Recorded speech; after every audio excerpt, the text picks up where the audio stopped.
7 राज्यों की 13 विधानसभा सीटों पर हुए उपचुनाव में जिस तरीके से इंडिया गठबंधन मजबूत स्थिति में उभरकर सामने आया है, उसको लेकर सियासी गलियारों में तमाम तरह की चर्चाएं चल रही हैं। इसी पर हम बात कर लेते हैं समाजवादी पार्टी के कद्दावर नेता और विधायक शाहिद मंजूर साहब से। शाहिद मंजूर साहब, ये जो नतीजे आए हैं उपचुनावों के, 13 सीटों पर जो उपचुनाव हुआ, ये नतीजे क्या कहानी बयां कर रहे हैं?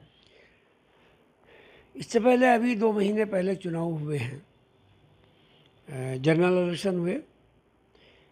तो जनरल इलेक्शन में जो स्थिति रही है भारतीय जनता पार्टी की, कमोबेश वही इसमें रही है। उसमें भी अगर नीतीश बाबू और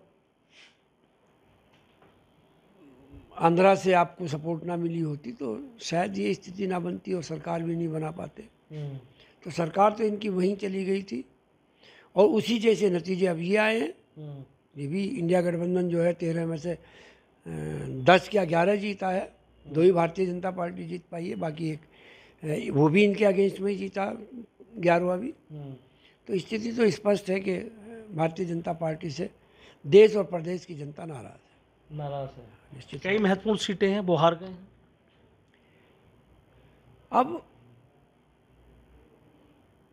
लंबे समय से भारतीय जनता पार्टी ध्रुवीकरण की राजनीति कर रही थी और ध्रुवीकरण की राजनीति को लेकर 2014 हुआ।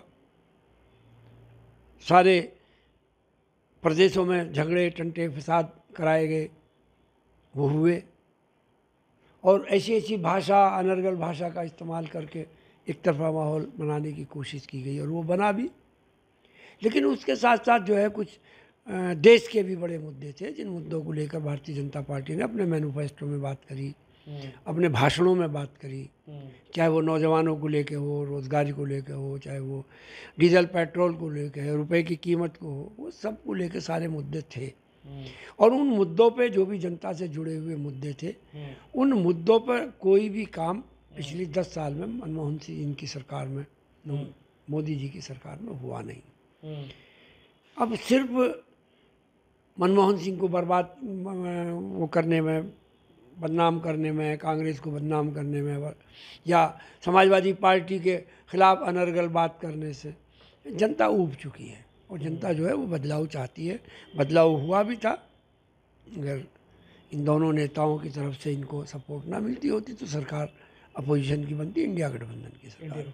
लेकिन अब जिस तरीके से यूपी की 10 सीटों पर विधानसभा के उपचुनाव होने हैं, इन नतीजों से उन नतीजों को जोड़ा जाए तो क्या तस्वीर निकल कर आएगी? देखो, जहाँ तक सवाल है मुद्दों का, तो भारतीय जनता पार्टी के पास अब तक एक ही मुद्दा था। राम मंदिर का निर्माण था, बड़ा मुद्दा था। मंदिर का निर्माण हो गया। दोबारा से बद्रीनाथ का निर्माण करना था, वो भी बड़ा देश का बड़ा मुद्दा था।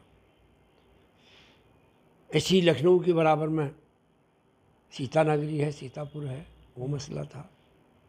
जहाँ जहाँ इम्पोर्टेंट सीट थी, जहाँ जहाँ उस मतलब से जुड़ी हुई सीट थी जो धार्मिक भावनाओं से, जिनको वहाँ की जनता ने उनको मुद्दों को नकारा है। नकार दिया अयोध्या में, नकार दिया अभी लेटेस्ट बद्रीनाथ में। और जो और भी धार्मिक स्थानों पर जहाँ इलेक्शन हुए, वो कोई ख़ास स्थिति जो है वो भारतीय जनता पार्टी के पक्ष में नहीं रही है। तो उस मुद्दों को तो अब जनता उससे ऊपर उठ चुकी है। अब जनता रोज़गार चाहती है, जनता अपने बच्चों का भविष्य चाहती है। अब वो अग्निवीर या ऐसी जो इनकी योजनाएं, उनसे जनता भरपाई अब उब चुकी है। लेकिन 10 सीटों पे क्या स्थिति रह सकती है आपके हिसाब से, जो माहौल आप देख पा रहे हैं? देखिए, भविष्यवाणी करना तो मेरा काम नहीं है, लेकिन जनता का माहौल जो है वो उत्तर प्रदेश में भारतीय जनता पार्टी के खिलाफ है।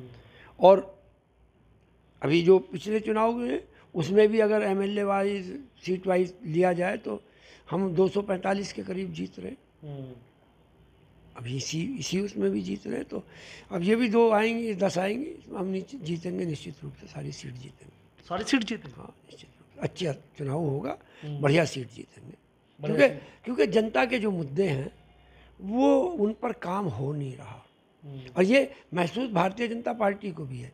कल इनकी एक बैठक हुई थी लखनऊ में, इन्होंने खुद ही वहाँ कहा कि हार के कारणों की समीक्षा करें। तो समीक्षा तो होगी हार के कारणों की, पहले लड़ाई झगड़ तो बंद करो अपना।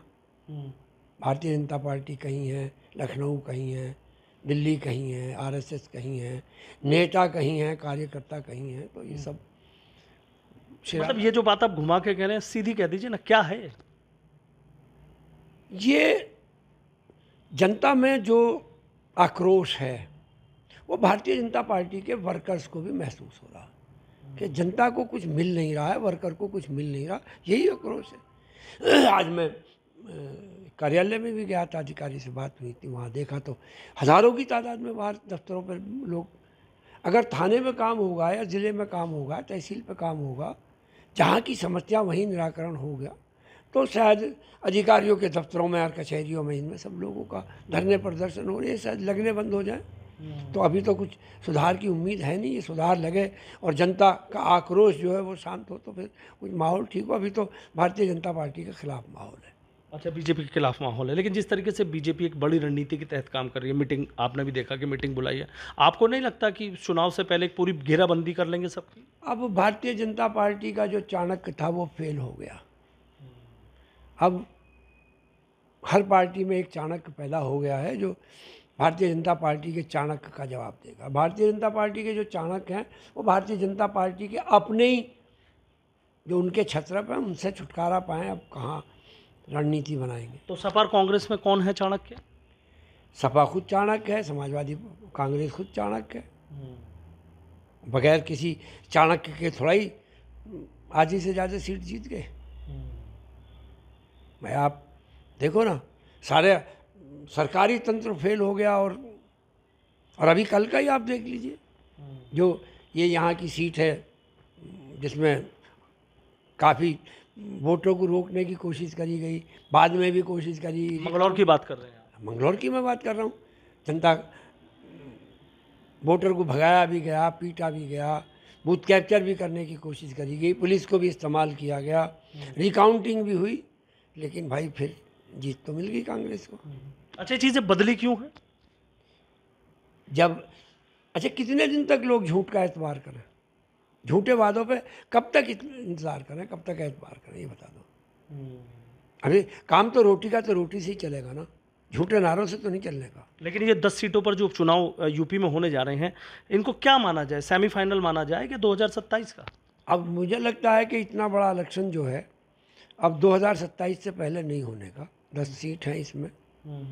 कुछ हमारे माननीय विधायक सांसद हो गए हैं, अयोध्या उनमें से एक है, माननीय हमारे राष्ट्रीय अध्यक्ष जी की अपनी सीट उनमें से एक है। तो ये तो महत्वपूर्ण चुनाव हैं, चुनाव होंगे, देखो।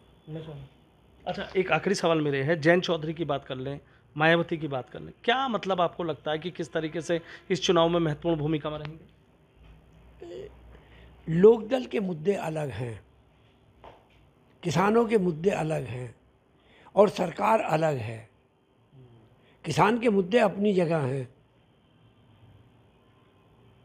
किसान का बीज का, खादी का, एमएसपी का, सारे मुद्दे अपनी जगह हैं। वो कल जब लोकदल अलग था तब भी वही मुद्दे थे, आज जब लोकदल उनके साथ है तो भी मुद्दे वही हैं। वही बेरोजगारी के हैं, वही अग्निवीर के हैं, वही नीट के हैं, वही पेपर लीक के हैं, मुद्दे तो सारे वही हैं। अब उनको कैसे सरकार में रह के लोकदल कैसे हैंडल करती है और कितना काम उन पर होता है तो समय बताएगा। अभी तो कुछ उम्मीद लगनी है। और बसपा की बात करें और आज़ाद समाज पार्टी की? आज़ाद समाज पार्टी हो, भारतीय जनता पार्टी हो, सब बहुजन समाज पार्टी हो, सारी पार्टी भारतीय जनता पार्टी के खिलाफ है। उत्तर प्रदेश की जनता भारतीय जनता पार्टी के खिलाफ है, सब लोग बीजेपी के खिलाफ हैं और खिलाफ ही काम करेंगे। लेकिन अगर कोई चक्रव्यूह रचा गया तो तोड़ पाएंगे? चक्रव्यूह राजनीति में क्या होता है जनता के सामने? चक्रव्यूह क्या है? क्या चक्रव्यूह है? षड्यंत्र, खड़यंत्र या डंडा तंत्र? कौन सा तंत्र है?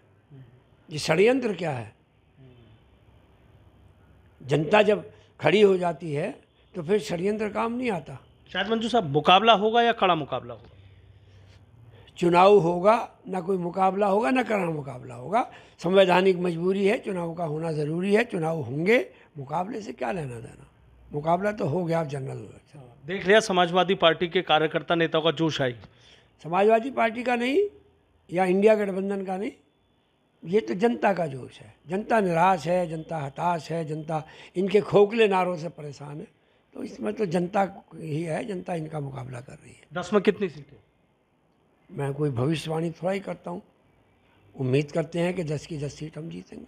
ठीक है, बहुत बहुत शुक्रिया। तो देखिए, शाहिद मंजूर साहब हैं, समाजवादी पार्टी के विधायक हैं, कद्दावर नेता हैं और सीधा कह रहे हैं कि ना मुकाबला होगा ना कड़ा होगा, चुनाव इंडिया गठबंधन जीतेगा और जो हवा है वो बदल चुकी है। उन्होंने सीधी टिप्पणी की है कि अब चाणक्य समाजवादी पार्टी और कांग्रेस में भी पैदा हो गए हैं।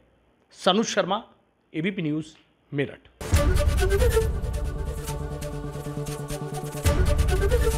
एबीपी गंगा, खबर आपकी, जुबान आपकी।